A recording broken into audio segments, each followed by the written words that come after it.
It is my absolute pleasure to introduce our guest speaker, Billy Hix. Billy is a nationally recognized educator in the areas of science, technology, engineering, and math, astronomy. He has a great number of accolades that I will not repeat, but you can read about them on the front cover of your bulletin. One thing I do want to mention as I was working on putting together publicity for this, colleges let you rate your professors, which I think is a horrible idea. They should never allow students to say things about their professors. I'm glad they don't have that for clergy. But I was reading through some of what Billy's students said about him, and not just about what a great educator he is, but what a great man. And his care for children in rural settings that without the gift of someone like Billy would not have the opportunities that he and others have given them. So please welcome my friend Billy Hix. Thank you. Thank you. I would always tell my students in science ed, if you don't know really what you're talking about, you can always find good-looking photos, and you will not know what I said because you'll just look at the pictures. Today's topic, it'll work better, maybe. Give me just a second here. Things have gone to sleep. And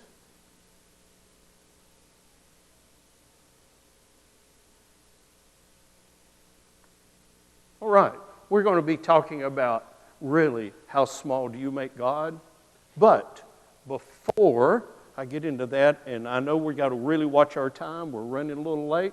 So you may see me edit a few things on the fly. That's okay, we can do that. I need to say a thank you. Today, I have my son-in-law Josh and Karen, who is outside with one of the greatest grandchildren that ever lived. And my other great-grandson is Harrison. And so Harrison, thank you for coming today. I saw him go up to Children's Church, and I was a little worried about what might take place. You should never get into the business of thanking people, but I've got to say a few things. Dr. Mike and Pat Stokes, we worked together years and years and years ago, and it just blew me away when they showed up today. Karen Hill, a former student of mine, brought a very distinguished individual, Professor Willie Ruff, taught at Yale University for, 3 years shy of 50. And so he is also a member, he is originally from Alabama, and he is a member of the Alabama Hall of Fame in jazz music. And so thank you so much. I ought to tell you this, there's a connection between he and von Braun. Von Braun studied with Paul Hindemith in Germany. Dr. Ruff studied Paul Hindemith in the United States. So they shared the same teachers. So, what a great church. I'm your worst member. 8 years ago, somebody told me you should attend this church. I was working in Huntsville, and they said you should attend this church. They celebrate Lunar Communion 8 years ago next week. Was the first time I ever attended here. What a great place. At that time, you had a wonderful minister also, Dale, replaced with a great one of John. And I will just add, I've sat where you've sat many times. If you don't like what I'm saying, you can always look at the cool tree out the window because you can see the seasons change. I would be amiss if I didn't say one more thing. Today is my 40th wedding anniversary. So the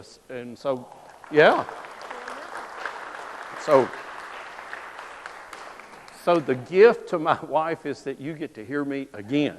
And you should have a low bar. I grew up in Possum Trot Hollow. Oh, it makes Paint Rock look like a big place.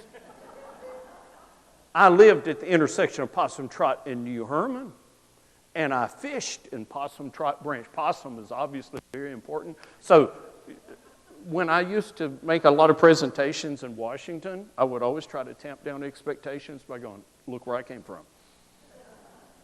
It was kind of like living in the Beverly Hillbillies. I am retired now. This will be my 6th year that I've retired, and I work way harder now. I am haunted by my upbringing. I had a great set of parents. We lived in rural poverty. It was a great place to play in the creek, but my school was not. It wasn't very big. There were only 7 people in my class, and it wasn't very open-minded either. My 5th grade teacher would not even pass out the science books. She said they'd make you a liberal, and that would be bad. She even told you you'd end up at a really bad place if you became one. So I traveled to schools. Last year I did 124 schools, over 9,000 students. This is my portable planetarium. I load it up in a trailer and I get up every morning and I go, and I'm happy to say that about a 50, 60 mile radius around my house, nobody's ever paid a penny. And so I also, Mr. Wizard, I do star parties, and that's enough about me. Few things change the way we see the world, like Apollo 11. Last week you had Robert Lightfoot talk about the 5 steps to a giant leap. Next week you'll have Miss Von Braun, Dr. Von Braun's daughter, Dr. Von Braun, and then you'll have an astronaut. And you remember in elementary school, they used to have these little strips of paper, had 4 pictures, and you had to pick out which one didn't belong. Yeah, you got it, didn't you? If you line those 4 pictures up and say, well, which one doesn't belong? The guy from Possum Trot is the one that's out. But I will give you this to think about. I watched Star Trek when I was growing up. And the world, when they went to Earth one time, it looked like a globe, and nobody thought anything about it because we didn't know what the world looked like. But starting in December of 1968 with Apollo 8, and then all these beautiful photos just 7 months later, Apollo 11, we saw the world, and it was us. And you could take your thumb, an astronaut's thumb would hide the entire Earth. And we thought we were big. And so I will tell you how it changed. And of course, we did have a culture of embracing science. 1970, the Clean Air Act was initiated. The first Earth Day happened in 1970. Leaded gas was the process of being banned. So we had all these things happen around our realization that our place is a small place, but still important. So sometimes do you think small? When you have a great challenge, you go, oh God, this is a tough one. Do you think he's your size or Earth size? Well, let's do a little perspective. I took this photo 2 years ago. I was at the McDonald Observatory. That's in the south part of Texas, almost on the border. This is what the night sky looks like if you're not fighting light pollution. This is between a 10 or 15 second exposure. And it is just gorgeous. You can see M13, just a big blob of stars, the Milky Way. But yet, with this beautiful photo, every star that you see will fit inside that yellow dot in our galaxy. And our galaxy is one of many. So I'd like to take you on a quick little journey around the cosmos. Now I'm going to stay local, pretty local. The first picture, and I'm going to show you these pictures real quick, and then we're going to come back and talk about them just a little bit more. Some of you may recognize it. There is the Horsehead Nebula. Now, that's a winter constellation, and we'll just say a little bit more about it in a minute. The Helix Nebula. Oh, and there's actually a sad story about this one. And so we'll be talking about that in just a second. The Antenna Nebula. When it was first discovered with optics, the astronomers thought it looked like rabbit ears on a TV, and little people can't relate to what I'm talking about because you've had cable. But we used to have little antennae that set up on a TV, and that's what it looked like. And then the Ant Nebula. Looks like an overgrown fat ant. Every picture that I just showed you is part of a disaster. Now, in Flat Creek, that's the big city I grew up in, we did not study Latin. I had to pick that up later. Dis, aster. Dis is bad, and aster is a star. The root for disaster is there's a bad star shining upon you. Well, there's a life lesson in these images. Listen to me close. You have to die in the cosmos to be beautiful. The star that the beautiful object that you're looking at here, the Horsehead Nebula, that's the soot that's left over from a star that exploded. The helix. Our sun is kind of puny. I know you think it's big because it sure makes us hot, but in the scheme of stars, it's the Flat Creek of stars. It's not very big. There's not enough, that you agree, don't you? My grandson is so smart. There's not enough energy in that sun to go supernova. When it runs out of fuel in about 4 billion years, it will only go poof and puff off its outside layer and make a cosmic smoke ring. This originally was a star about the size of our sun. When it ran out of fuel, it made a beautiful smoke ring, left behind the core called a white dwarf. Come back here in about 5 billion years from now, bring your binoculars. This is what the sun's going to look like. You had to die to be beautiful. Actually, nobody spends much time looking at a star that's just a plain old star, because you would get bored real quick going, that's a dot. And it's just a dot, and it's not doing anything. 2 galaxies colliding. I thought we'd have at least one train wreck outside of me talking to you. 2 galaxies colliding. What a mess. But since it's my anniversary, I could tell my wife, this is a heart. But it was originally 2 galaxies, and they had a big collision. And the poor Ant Nebula, we don't fully understand the methods behind it, but this star, when it went supernova, blew out the ends, and the middle kind of stayed intact. And so some astronomer looked at that and goes, hey, it looks like a big fat ant. You had to be different than you are right now to be glorious in the cosmos. So let's work on a little more perspective. Here's our neighbor, the Andromeda Galaxy, and it's our closest, biggest neighbor. Andromeda is 2.2 million light years away. In that photo, the light that illuminates this photo left those stars 2.2 million years ago. You're seeing back in time. It's about twice the size of the Milky Way, and I have bad news. Gravitationally, Andromeda has already latched on to you. You don't feel it, but you're moving toward that. And I'm not talking about Earth or Sun. We're too puny to talk about.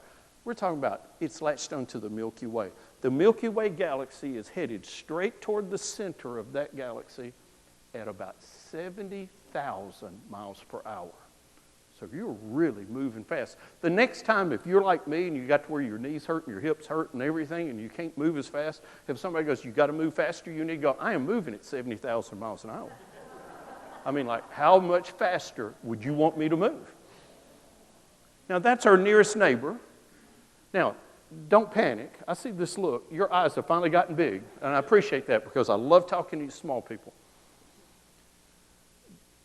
The Milky Way and Andromeda are going to collide with each other. That happens all over. It's not unique. But about 4 billion years from now. So you have nothing to worry about. At least you still got to do your homework for the next week or 2. We'll shop local.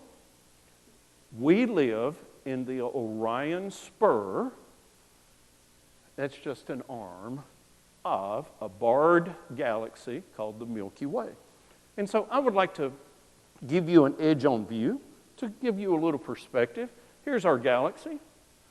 And I hate to tell you, but you live in the girly section.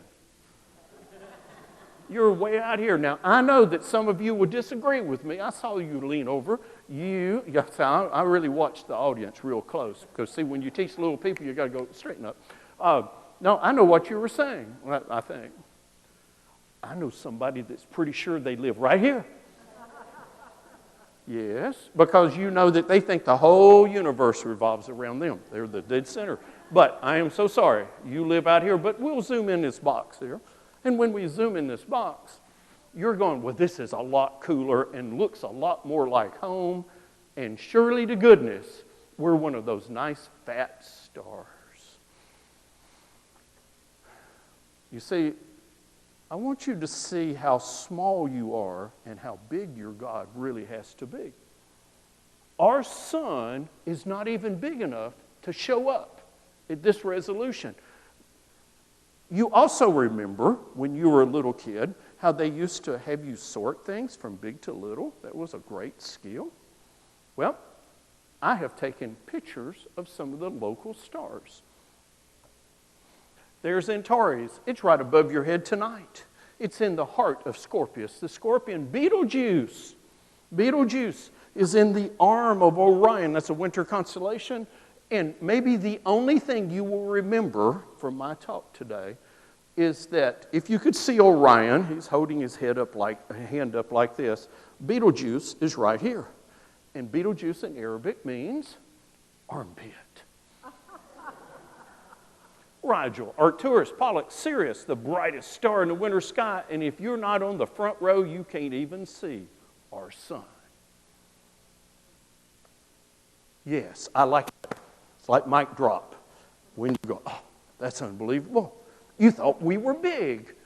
The people where I grew up thought we were big. In Flat Creek, they polluted without giving it a second thought because the earth was so big and people are so small. There is no way that we could ever impact the world that we live in. Keep this in mind. Our earth is less than 1/millionth the mass of that little dot, the sun. We are small. So, as we get close to the end, Voyager, only Apollo was more audacious. In the 70s, it was known that the planets were going to line up in such a manner that you could send out a spacecraft and do a grand tour, go whizzing by them all the outer planets. And so we sent 2 Voyagers, Voyager 1, Voyager 2, because we weren't real creative with names. And it is the only craft that humans have ever sent that's interstellar. They're still going today, and we talk to them about once a week. Actually, Voyager 2, which is not quite as far out as Voyager 1, they were looking about, they may just it may just shut down completely. But the radioisotopes are still decaying in the electrical manufacturing system on the generator. And so we still about once a week talk to Voyager. But it has left a complete influence of our solar system. Carl Sagan was on the imaging team. Some of you know that name. Carl Sagan convinced JPL to have the Voyager spacecraft do a 180 and take a selfie. Now, they didn't know what a selfie was back then, but because this was in the 80s, so I see you smile and say, well, I wasn't even born then. So you're not in this picture. I'm really sorry that I'm about to show you. But everybody else that was born prior to about 82, you're in the next photo I'm about to show you. I don't know if you're waving or not. We normally don't do things like this. If you have a spacecraft that's really behaving, you don't start going, well, let's see which way we can point it and see what happens. I would like to show you. Now, I need to tell you where we're located. We're still in the hood. We're between Uranus, and that's how you say it, Uranus. We're between Uranus and Neptune, so we're getting out there. But we're still local. Here is you. You may be looking, you're it. That's the dot. That's you. And everybody that you've ever known, it's 4 pixels big. And we're still in the neighborhood. Folks, every war that has ever been fought, foolishly, is scrapping over one little piece of 4 pixels over another. Being an astronomer gives you a little different perspective. Oh, that streak. Some of you sang this song. I did when I was going to Little Flat Creek Church. We sang a song, and I was about 5 or 6, and it was, "I'm a Little Sunbeam." Yeah, some of you sang that. Now, I was always asking a lot of questions, and I don't remember the details very much, but I do remember the reactions of people, and I thought now, man, I really did bother a lot of people.